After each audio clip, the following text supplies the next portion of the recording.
responsable APR au niveau de la commune Thiès Ouest. Edouard am na benn mission bu fi ñëw bu jeexal biig si guddi yow naka nga gisee démarche boobu. bon damay rek rafetlu seen déplacement.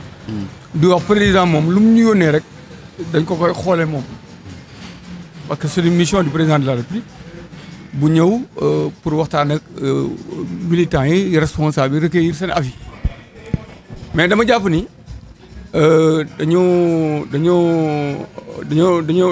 dafa tardive mission bi te jàpp naa aussi que quel que soit ñoom seen bonne foi du ñoom ñoo koy régler parce que damay wax ci benn commentaire moo doon def ne ab malade boo xam ni dañ ne diagnostic bi ñu ci def dañ ne le mal est trop profond médecin yi def diagnostic bi boo leen bëggee indil paracétamol ne leen na ko naan jàpp naan du mooy solution bi mënoon nañ tamit bañ a ñëw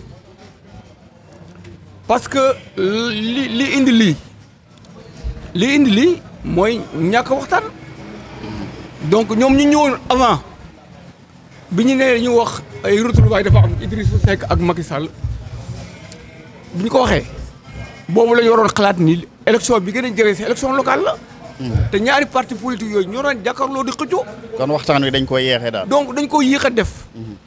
bu ñu ko defoon avant dana permettre consensus di am bu ñu ko defoon avant danañ xamal lu Idrissa Seck ne ko kat yow léegi da ngaa nekk ci biir pouvoir bi. yaa yoroon mairie pendant 20 ans tey da nga ni la associé à la gestion du pays nga nekk dans le cadre de la majorité présidentielle bu seen nit waxee ne dañuy jël lépp loolu du faciliter ñu mobiliser électorat coalition bi yëpp. parce que boo ne damay jël lépp déjà ñun on a eu des problèmes à nous retrouver à travers le bilan bu ne dañuy jël ñëpp quelle que soit la volonté des leaders d'engager de s'engager dans cette voie là c'est pas les leaders qui votent c'est les populations qui votent. ñii pourquoi ma ni li ñuy def nii tourisme la parce que ils ont frappé à la mauvaise porte. parce que moom mission bi. mission bi. waaw parce que problème bi am c'est un problème de contrat de rupture brutale et fracassante donc contrat de confiance bu am entre l'élite politique et les populations. contrat de confiance beneen doon ñoo dugalal Thiès benn débat boo xam ni. bi retrouvailles amee entre Macky Sall ak Idrissa Seck ne dafay jox Idrissa Seck nguur gi yeneen force politique yeneen force extérieure des gens de l'APR se sont engagés ou se sont immiscés ci combat boobu pour ne kat bu ñu échoué ces retrouvailles là mën na impacter sur les rapports yi am entre Macky Sall ak Idrissa Seck donc ñoom ñaar waroon nañu comprendre ni contexte bi ñu defee retrouvailles yi waroon nañu mën a wax ak seeni kii respectif ku ci nekk ñu wax ak yow ne la lii kat lii tax lii ñu décidé ko andil leen pour gagner après beneen doon bu ñu inséré wul woon Idrissa Seck bu naan dem élection day dem ne man de Macky Sall moo may xeex. waaw boo ne ma bàyyi politique population ànd ak moom wala mu ne Abdoulaye Wade moo may xeex population ànd ak moom. aucun maire n'a été élu ici à Thiès sur la base d'un bilan. aucun maire n'a été réélu sur la base d'un programme. Idrissa Seck moo amoon un électorat affectif heure bu mu bëggee capter électorat boobu moo am discours bu mu ci tenir bii il n'était plus dans le jeu politique bokku ci woon ñu changer le mode d'élection du maire donc loolu lu mu waroon indi mooy profil yi ñu am de bons profils des maires yoo xam ni exemple de reproche kenn war leen mën a reprocher dara deuxièmement réew mi dafay comprendre ni te je l'ai dit un jour réew mi dafa contraint à un partage équilibré des responsabilités. parce que bu ñu la joxee ay responsabilités ci gouvernement bi war ngaa xool ni boo nekkee ci tête de liste problème tête de liste yi waroon nañ ne yéen tête de liste yi na ko APR jël réew mi jël yéen tête de liste yi nga xam ne danañ mën a mobiliser électorat bi yëpp. maire doo am. troisièmement du moins une personnalité de la trempe de Ablaye Dièye mu confirmer un leadership réel il fallait discuter ak moom. échanger ak moom te loolu def naa ne président waroon na ko mën a def. pour faire en sorte que moom bañ a génn parce que élection locale dafa am caractère local nit ñi dañuy am parfois un vote affectif waroon nañu mën ko waxtaan ak moom ba téye ko tey boo leen xoolee tey tendance yi dégagé wu ba ñu perdre la ville bañ parler de la ville et les communes l'électorat de Ablaye Dièye boo ko boolee ci Benno le Benno est majoritaire. donc loolu ñàkk a waxtaan boobu moom moo amoon. retrouvailles kenn bañu ko. mburu mi ak soow bi ni ñu ko mënut a tuddee lépp luy renforcer la capacité combative de la coalition lépp luy créer les conditions pour que paix sociale am stabilité am que Idriss Seck dem ànd ak Macky Sall loolu dañ ko rafetlu ñun lépp. mais wax dëgg yàlla lii mission bi ni mu ñëw def si nii. bu ñu bàyyee ba dégâts yi am ba pare. bu ñu ñëwee dañuy sauver les meubles. dama ci xaw a am kii parce que ils utilisent toujours les mêmes démarches. mais ñoom est-ce que ñëpp lañu woo sax. parce que dañu doon woo par groupe. non woowuñu ñëpp. dañuy sélectionné ñuy woo. parce que parfois généralement li ko indi mooy. les personnes à qui il parle. ñoo leen di désigner ñenn ñi. pour des questions de positionnement politique. en vérité tout le problème du président. c'est que il est en train de faire un bon bilan. il est en train de bien travailler parce que rien ne justifie à Thiès qu'on perde les élections. Parce que le président a énormément fait à Thiès. Ne serait-ce que sur le bilan politique du président de la République, bilan personnel du président de la République, Thiès war nañu gagner. Mais tey li xew Thiès bu tijjulul les yeux le pouvoir central. ñu tijji Macky Sall bu ci deful lecture. parce que musul am. c'est-à-dire que c'est un traumatisme boo xam ni. personne n'avait prévu ça lu fi xew. c'est-à-dire un jour là. Ñun le président on l'a déçu. c'est ça. waaw mais finalement Edouard est-ce que mission bi amoon na njëriñ ko. moom lay wax dama ne. c'est-à-dire que lii ñëw pour déglu nit ñi après pourquoi faire. alors que ñoom déjà moi je dis président c'est l'homme politique le plus informé du Sénégal. après élection yi il avait toutes les informations yu ko mënoon permettre mu envoyer des signaux à l'électorat poser ay actes forts. Il y a des personnalités politiques yoo xam ne wax ak ñoom moom directement. pour prévenir lii. waaw prévention waroon na am romb na. mais élection législative yi ñu jëm. voilà mais foofu laa doon bëgg a jëm si. xam nga yow lii ngay wax nii nee nga local yi avant local yi dañoo waroon a teg jéego yi mais comme loola passé na teg nañ ko fi mu nekk nii te élection yu am solo mooy ñëw législative mais yan taxawaay lañ war a taxaw. xam nga élection législative yi ñëw ndox mu gën a métti. mooy déjà dans l'espace de la ville. Et au niveau des communes avant élection yi maa ngi ko doon wax au niveau du nord dama ne nañ def attention au choix du nord parce que si on fait pas attention Birame Souleye s'il gagne la commune nord Sonko aura un pied au nord ça je l'ai dit avant élection yi. léegi ñoom ils sont dans l'espace de la ville et au niveau des communes ils se sont installés déjà te l'électorat de la ville de 3 communes de la ville. est plus important que l'électorat département. C'est des élections qui se passent au niveau départemental. Mais s'ils creusent, s'ils s'implantent, parce qu'ils gèrent les communes, ils sont en contact direct avec les populations, s'ils s'installent bien et qu'ils s'organisent, ils peuvent nous faire mal. Mais le président peut-être, s'il fait encore, c'est-à-dire que s'il parle aux acteurs qui ont confirmé un leadership réel, parce qu'il n'est question que de cela. C'est pas parce qu'on te nomme à un poste ministériel wala leneen yaa ko mën a régler nañu dem xool ces gens yi nga xam ne ils sont en mesure de mobiliser un électorat li Ablaye Dièye def plus de 10 000 électeurs mu mobiliser ko mais kooku président dafa war a wax ak moom. ñeneen ñi tamit pourquoi man la mission yi amul solo Idrissa Seck c'est la personne morale du réew mi Idrissa Seck aurait pu appeler ñi nekk ak moom. Macky Sall woo njabootam wax ak ñoom s'il y a des choses parce que man damay dégg benn parfois ñu wax benn affaire bu may jaaxal ñu ne s'il y a une ville qui a le plus bénéficié de décret présidentiel Thiès la mais ana ñooñu. xam nga ana ñooñu est-ce que ñooñu ñoo nekk sur le terrain ñooy muyee la mayo nañu xool ñi nga xam ne ëllëg il faut mobiliser l'électorat et je l'ai dit aussi Ndeye Tické Ndiaye Diop. mais kooku Edouard kooku xam nga exilé nañ. mais exil boobu. mais le ministère des Affaires étrangères il y a des diplomates souverains là-bas. Absolument. Qu'est-ce qu'elle fait là-bas. Vous pouvez permettre de mobiliser l'électorat féminin qui nous a sanctionnés. C'est-à-dire qu'il y a eu des actes qu'on a posés on n'a pas eu le temps d'expliquer parce que même dans le cadre de retrouvailles on n'a pas assez informé les populations des tenants et des aboutissants. Le président Idriss Seck, j'ai énormément de respect pour lui, aurait pu mon tamit parler à la... Parce que c'est-à-dire que son silence a été perçu. Je ne dis pas que c'est réel, comme un mépris par certaines couches de la population qu'on a eu à interroger. Il aurait pu parler parce que nul ne doute de son amour pour Thiès.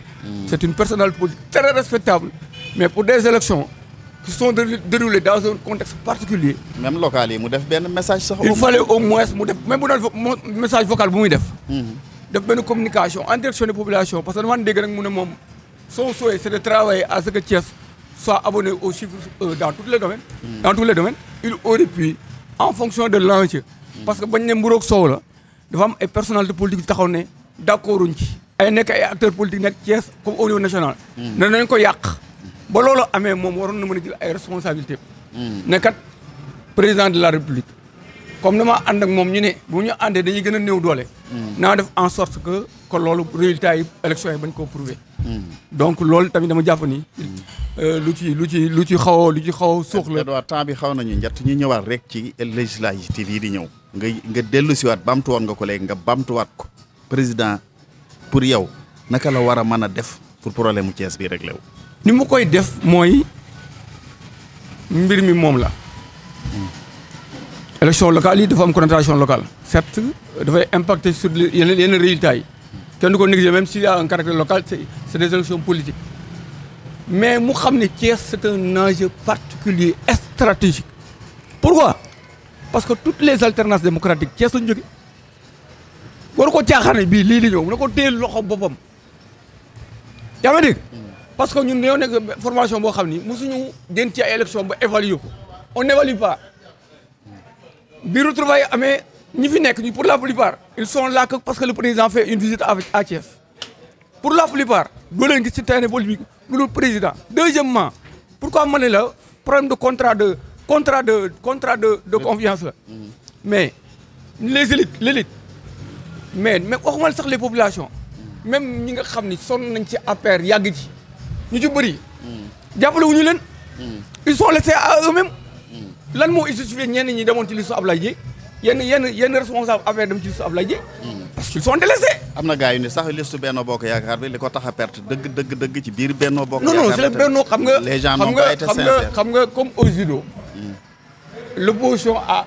utilisé au judo on utilise la force de l'adversaire contre l'adversaire ñun suñu propre force la ñu utiliser pour combattre pour nous affaiblir et pour gagner les élections c'est-à-dire que ñun ñoo apporter le coup de grâce à notre coalition bien que ñenn ñi doon leen ko reprocher parce que dañ leen teewul président na xool njabootam Thiès y a des militants yu sonn ci terrain bi jàppale wuñu leen ñu ko demal ko ay élections sonn ba dee kenn musu leen dimbal kenn leen jàpp qui sont délaissés ñooñu il doit les recevoir il doit les écouter en tout cas gisoon naa ko 2014 conseil des ministres décentralisé mu wàcc Thiès wax ak population Thiès waa ji. booba recevoir na gars yëpp. recevoir gars yi na ko defaat te mu bañ ñu koy jox ay liste na ko recevoiral diw tekkiwul dara moo gaañ képp pouvoir bu daanu généralement diw tekkiwul dara la. parce que mission bi coow li bari na parce que am na gars yoo xam ni kenn recevoiru leen.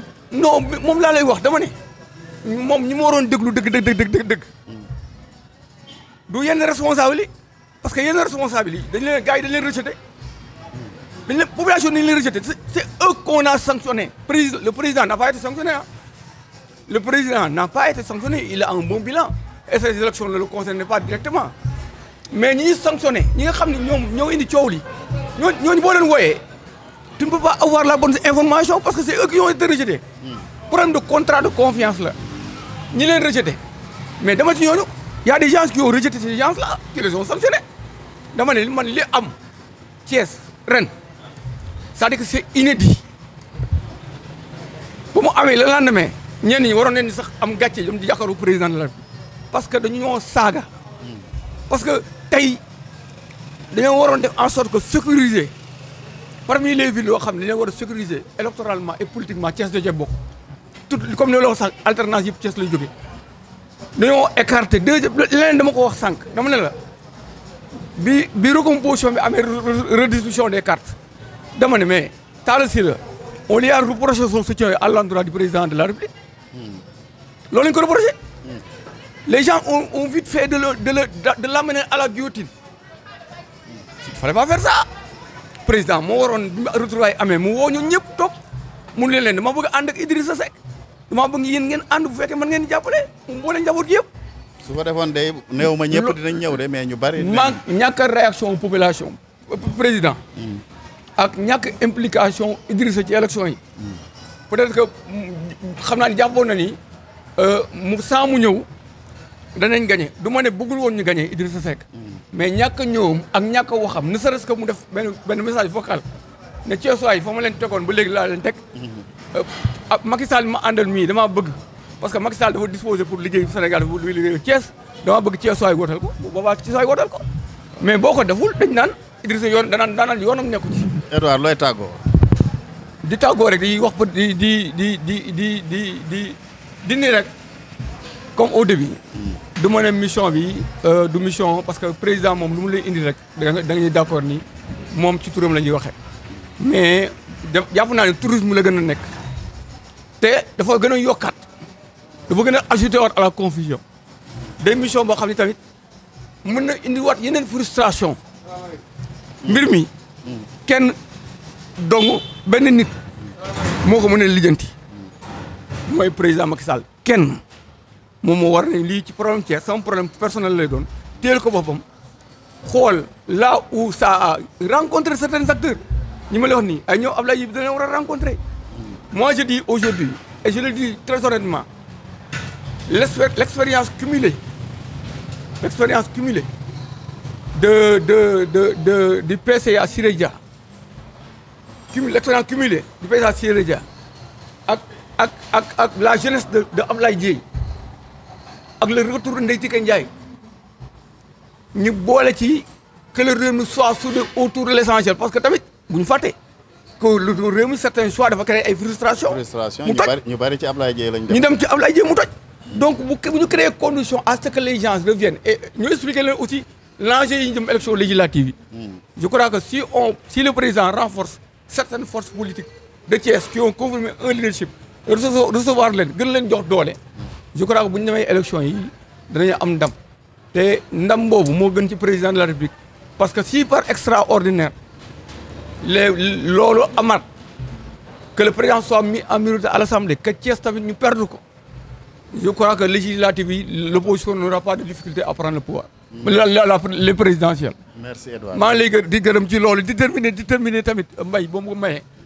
di remercier le directeur général de la LONASE le DG Lat Diop pour le soutien qu'il m'a apporté soutien moral soutien de tous ordres et qui a salué mon engagement auprès du président. Je lui réitère tout mon engagement à l'accompagner tant sur le plan institutionnel que sur le plan politique.